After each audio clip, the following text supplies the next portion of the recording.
In this video, we're diving into a rather unique knife. Only 300 of these blades were made. I'm going to take this knife to the cutting board, slice some veggies and examine the custom saya especially made for this blade. Chef enthusiast. Chef enthusiast. Hello my fellow chef knife enthusiasts. Let's take a good look at the Nigara, Ricky and Jet Li limited edition Aogami Super Matte Migaki Tsuchime 210mm Gyuto with a polished nautical blue acrylic handle. This isn't my knife. It was sent to me by Aleksey Rjabuha. I don't know how to pronounce your name, sorry Aleksey, but yeah, thank you for sending this knife. He bought this knife as a gift for his brother. He asked me if I wanted to do a review video with this knife. And he asked me to ask Joe from Mojo Studio Arts if Joe could make a custom knife saya for it as well. Long story short, it all happened and it's still happening. Another knife and saya you're going to gush over and then send back? Such commitment. Let's start with the saya. It's a magnetic saya, which I really like. It's definitely magnetic. Aleksey's wish was that the saya should look like the wallpaper of the movie The One. Joe delivered. It literally looks like the wallpaper of the movie The One. Job well done, Joe. I've been a fan of Joe's work from the start. Yes, we all know about your saya obsession. Hey Joe, I'm still waiting for my custom cat bed. Anyway, look what Joe has done to one of his sayas, video link below. Now let's take a look at the knife. Here we go.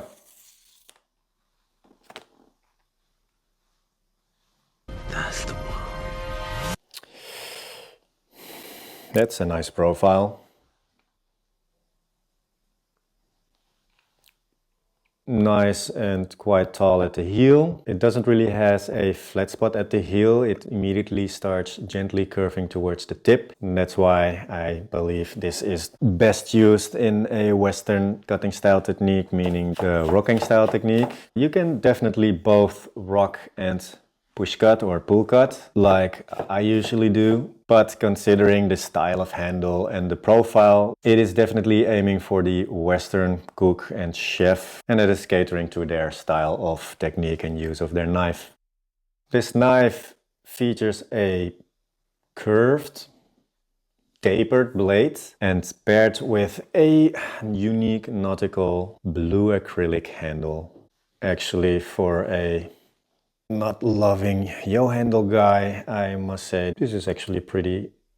I mean, the shape and geometry, even if acrylic is definitely not my favorite material for a handle, there's a lot of cool stuff going on and it looks pretty if this is your thing. I just prefer natural materials like wood and buffalo horn, you know, the usual. I like the ripples of the cladding line, really highlighted because of the patina forming on the exposed core steel. Personally, I prefer a little bit more core steel sticking out of the cladding lines, indicating less frequent need of thinning a knife in the future. The Aogami core steel is heat treated to approximately 63 HRC, which is not too ridiculously hard, so I don't expect this blade to be very chippy. And it's not too soft, so it still probably will have quite good edge retention. I'm personally a big fan of Aogami Super Steel. I experience it to be easy to sharpen. It develops a really nice patina without being too reactive. And it keeps a sharp edge for quite an amount of time. The cladding of this knife is made of softer stainless steel. And yeah, with that hexagonal Tsuchime pattern. The Tsuchime pattern is also unique to these Ricky and Jet Li knives. Nigara has a few Tsuchime finished nice in their regular series of knives, but nothing exactly like this. The perfect hexagon shape is kind of lost on the blade because of the sheer amount of hammer marks on it. For me, this Tsuchime pattern would never be the sole reason for buying this knife, but the overall pattern, it's actually really nice. The blade geometry is not too thick or chunky, but it's definitely not a laser. The knife has a hollow grind, which makes it really nice and thin behind the edge, but it quickly thickens towards the spine. The blade has no distal taper on the spine, staying 2.1 millimeter from above the heel almost all the way towards the tip. Only from this point it starts to get thinner. The Kasumi finish looks like it has been sandblasted on, not hand done on the stone, which is common nowadays for aesthetics efficiency. The one big reason why I wouldn't buy this knife myself is the Western style yo handle. I'm a straight wah handle guy. Look at all my knives, they all have wah handles. They're just more beautiful to me, but I prefer them mainly for the different balance points. The yo handle usually makes a knife very back heavy. With this one it's actually not that much the case. Even though it's a yo handle, it's not that super heavy. But I prefer a front heavy knife.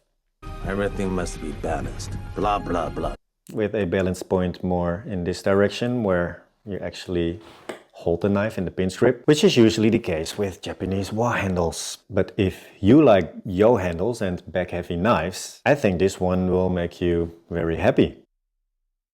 This knife was created by Ricky from the YouTube channel Burrfection in collaboration with renowned martial artist Jet Li, and made by 8th generation blacksmith of Nigara Hamano, Go Yoshizawa. Each of these knives is apparently numbered and signed. This one is number 147 out of 300. All materials were hand selected by Ricky and Jet Li. Every design decision was made by them, or at least that's what they want us to believe. What's next?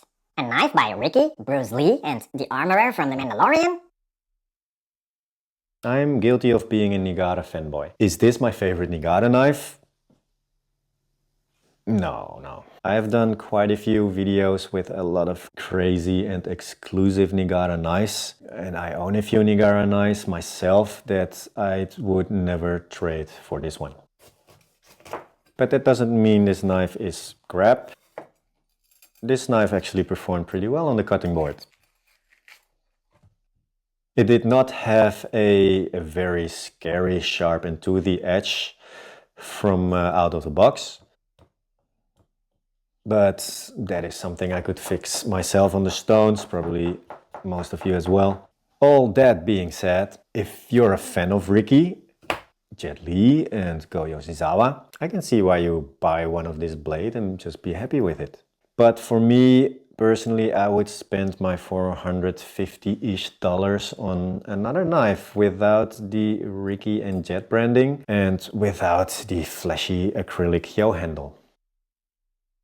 As much as I love Nigara knives, this knife feels mostly like marketing to me. Oh, finally! Some sense! Took you long enough, bro, son. As the wise philosophers of the Wu-Tang Clan said, Cash rules everything around me. Cream, get the money. Dollar bill, yo. for me the whole story around this knife feels just like marketing. It doesn't really add value to the knife for me, and it definitely does not make the knife any better. It's just a limited, numbered knife and branded with Ricky and Jet Li's name on it. Ah, the truth bomb! To me, it feels like it's just a clever way to make a buck on the side for all parties involved. Would I do the same thing if I were Ricky? Probably yes. Let's not be a hypocrite. I've actually been watching quite a few of Ricky's videos, and I have no problem with him making a living from his passion for knives and sharpening. My point is, at a lower price point, you can get a different knife with pretty much the same specs and performance. You just pay more for the story. The product is not the product anymore. The product is the story and identity surrounding the product. Yeah, bro, son. Tell us more about how disillusioned you are with modern consumerism. Well done. Deep stuff. This knife clearly means a lot to Ricky, as Ricky explains in his own unboxing video with this knife. So I'm happy for Ricky that this collaboration, this knife came to fruition. Right. Just be honest and say that you don't give a f about this Jet Li knife. Anyway, leaving the Ricky, Jet Li and Go Yoshizawa collaboration aside, the knife itself isn't that bad at all. It was easy and fun to cut with, even for a wah handle guy like me who is push cutting and pull cutting more rather than rocking with a knife. It was not really difficult to wield this blade. So I expect that it will do many jobs and tasks in the kitchen pretty well, if this is the style of handle and profile that you usually bond with. If it had a wah handle, I would gladly pay $200, no questions asked. Many Awagami super knives in that price range would give you the same specs and performance as this one, in my opinion. Honestly, I think that the Ricky and Jet engraving and the number engraving on the blades pretty much is the reason why this knife is double the price. What do you think would happen? I will pass on this one. This just isn't the one for me. But hey, it could be totally the one for you. And just because I don't like this knife doesn't mean I hate it. These are just my opinions, man. You definitely don't have to agree with me. Exactly. You do you, people. Ignore my bro sound over here. I do it all the time. What in Shigefusa's name does he know about anything anyway?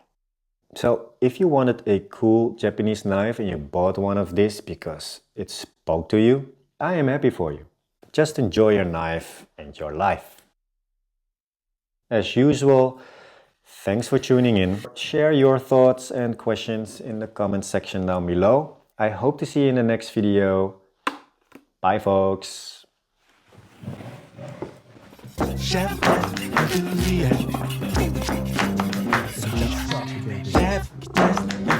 enthusiast.